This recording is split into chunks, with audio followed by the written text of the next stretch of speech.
Hello everybody, this is David from Liberty Suppressors. What I've got here today is I've got the new Essence Gen 2. I've got it on a Smith & Wesson M&P 1522. I've got some CCI standard velocity so it'll stay subsonic in this rifle. We're going to shoot it, then I'm going to move the can over to a Ruger Mark II, shoot it on that as well, so people can kind of get an idea of what it sounds like.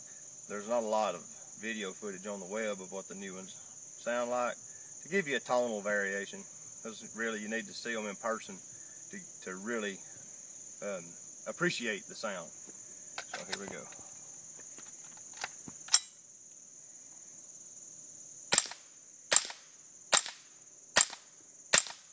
And shoot some steel with it. Set my time and aim properly. Alright, that was all of those. Now, let me switch the can over right quick.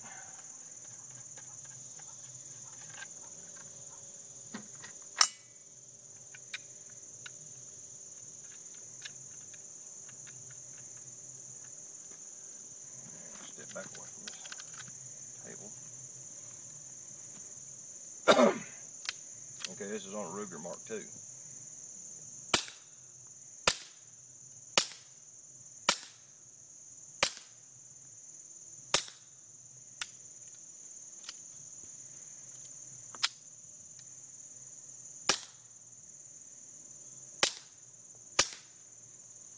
There you go. Thank you. Go to libertycans.net if you want to see more.